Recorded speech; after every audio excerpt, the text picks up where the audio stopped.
What is going on, ladies and gentlemen? Today we have a rumor to cover. Honestly, I wasn't planning on covering another rumor on the channel actually for a few more days, but this one popped up and it's a pretty large one. Like, this is a singular rumor, but it is gigantic. It's got loads of information, so we're gonna go through every piece of it. If you want to read it on your own, you can do that, but I'll read through everything, so just put me on in the background and listen and enjoy. So let's get into it right away. So first things first, this rumor comes from 4chan, of course. I'm not really sure what image was included with this rumor, as the actual rumor seems to have been deleted since then, but let's just see what it says though. So trailer, the 19th of June is what it's saying right here. So it's pretty much implying we're going to get a trailer in the 19th of June for the first DLC, being the Isle of Armor, which seems pretty reasonable. Then they say that the release for the first DLC is going to be on the 26th. So that would be basically a week after we get the trailer, we would get the actual release of the DLC. And that actually makes sense. They did say late June they would release the DLC, and the 26th makes sense in general. As for what date that would be, I can look right now what that is. That's a Friday, so that's perfect actually. The 26th makes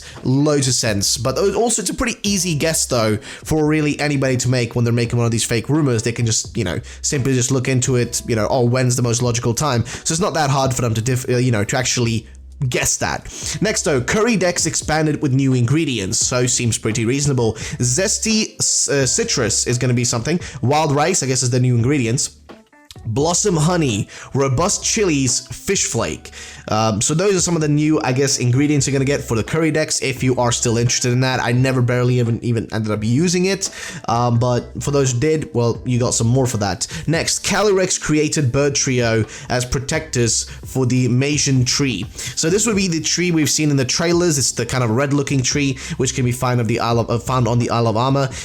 But at the same time, though, I think it can be found up in the Crown Tundra as well. I'm not really sure, but I had to rewatch the trailer again to remember all that. Either way, so apparently created that, not same as Kanto Trio. So apparently these birds aren't the same, these are different, and they were just, I guess, created in a similar fashion to that of the other legendary bird trio. So who knows? Then they say here, Telequatro is a psychic type, not sure what that is. Sinicino is dark, and Assail is fighting. So I'm really having a hard time saying these names. These are really difficult, to be honest. But it looks like it's gonna have some connection to, again, Spanish, because if you guys may remember, Articuno, Zapdos, and Moltres are all they have connections to the Spanish language. Moltres, tres being 3, Articuno, uno, right, is 1, and then Zapdos is dos, which is 2. So it seems like it's a similar connection here, but I'm not really sure what they mean. I'm having a hard time reading it. But then they continue on saying that the Mason tree is poisonous.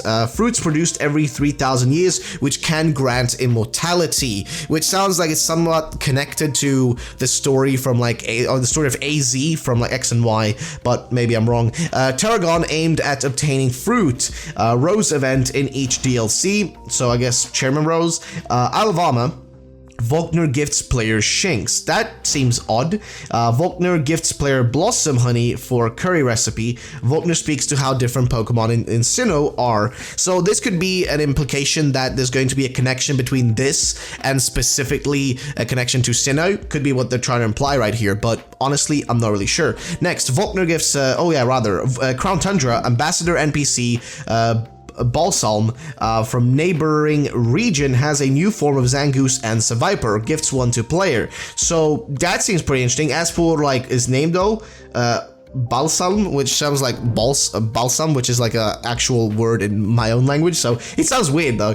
But apparently he's going to be gifting you a, I guess, regional form of Zangoose and Seviper from a different region, which sounds interesting. Zangoose is going to be fighting type, Seviper dark, sounds pretty decent. Ambassador speaks to long trading history with Galar, mentions that he wants to see a Copperage while in Galar, as they are different, which would imply then that there's going to be a different form of Copperage in different regions, or the region he's from, maybe, I don't know, but that's what he says though. Next is gives player robust chilies for curry recipe. Next, we continue to Regi's myth expanded through runestone carvings like the ones found in Turfield, which that would be awesome. We didn't really get get any sort of background massive lore with Sword and Shield was like really lacking, if I'm gonna be honest with you. So that could be pretty cool if I'm honest.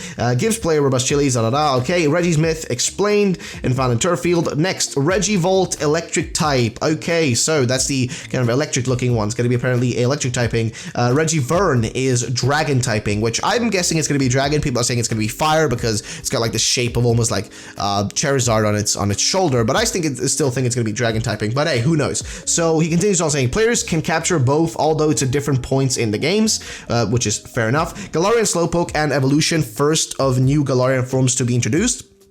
Sounds interesting. Galarian Slowbro, Psychic Ghost, which, fair enough. Corsola Shell on each arm. Ooh, that could be spicy. Galarian Slowking, Psychic Poison. Marnie Crown is going to be on its, I guess, shoulders as well, maybe? Not sure. Oh, no, it's going to be a crown literally on its head. Galarian Fanfeline with new regional evolution. Dex entry explains results from cohabiting with Copperage. Next up, Galarian Fanfi fighting type. Raffiant is fighting steel, which I guess is going to be an evolution for it. Then it's got a Galarian Tentacool line based on Ghost Jellyfish, Galarian Tentacool Ice type, okay, and then also a Tentaghoul, which is Ice Ghost type. Sounds weird. Next, we have Galarian Mankey line based on Japanese Makis, Galarian Mankey fighting Ice type, Prime Lanch fighting Ice type. Jeez. Galarian Snubble line based on Pitbulls, quadruped, so I guess it's going to be on all fours. Galarian Snubble ground type. Galarian Granbull is going to be ground type. Eternamax form released, which would be something interesting. We've been waiting for that to actually happen, so hey, fair enough to that. Now, next, we have got like 2 more bars to read through. There's a lot of information. New Gigantamax forms released in July and August aside from Urshifu, Kanto, and Galar starters. Rotom resembles a Tesla coil. Okay, Luxray, Manticore themed. Oh, wow, okay, that's gonna be weird. Grablocked, punching bag motif. Stonejourner, stacked Stonehenge look. Talonflame, Scrambler jet themed. I'm really weird though, would it really give Stonejourner a new form? I mean, fair enough. Palisand, Taj Mahal motif, Pyukumuku, and Pinurchin share a Gigantamax form. Okay. And Treasure Map side quest, Crabloon obtainable after completion. Which sounds weird. I guess like Doubloons, Doubloons, or whatever they're called. Zarude will be mystery gift exclusive after completing Tower of Two Fists story, which sounds great, except I'm really wondering if that's going to be the case though, because we know it's going to be a movie exclusive, but I mean, how is everybody else going to get it? I guess this could be a good way. Next mythical is Shakespeare themed. Cuervosiso. I again don't know these words, it's kind of hard for me to say, but there you go. Digging duo sisters can be found in both DLC. They will dig up certain fossils from previous gens, which sounds great actually. That actually sounds fantastic in my opinion. All generation 1 obtainable including regional forms, can trade over from home. Further, 217 added across both DLCs. Wow. The legendary beast will freely roam open world, a callback to the generation 2 appearances. So that could be pretty cool. The legendary beast, like the actual, you know, legendary dogs or whatever, and like that sort of stuff, actually roaming in the wild in like the open world area. That could be pretty freaking cool in my honest opinion. Eugene will make minor appearance as he has tracked the beast to Galar, which is gonna be awesome to see him in game. That'd be fantastic. Next, Kurt's granddaughter Maisie and her Galarian Slowpoke may be visited for apricorn balls, which fair enough. And the final bar here with information, and this is a really long rumor by the way. Like I said, we still haven't even read through all of it and we haven't even discussed all the parts, but new moves added. Some notes below. Expanding Force, a fighting type special based earthquake equivalent. Steel Roller, steel type rollout equivalent. So this is basically giving an explanation for the like actually leaked moves that we got the other day. So this could be interesting. Scale Shot, dragon type special based. Meteor Beam, psychic type steel beam equivalent, 50% recoil. Shell Side Arm, Galarian Slowbro signature move, reduces speed. Okay.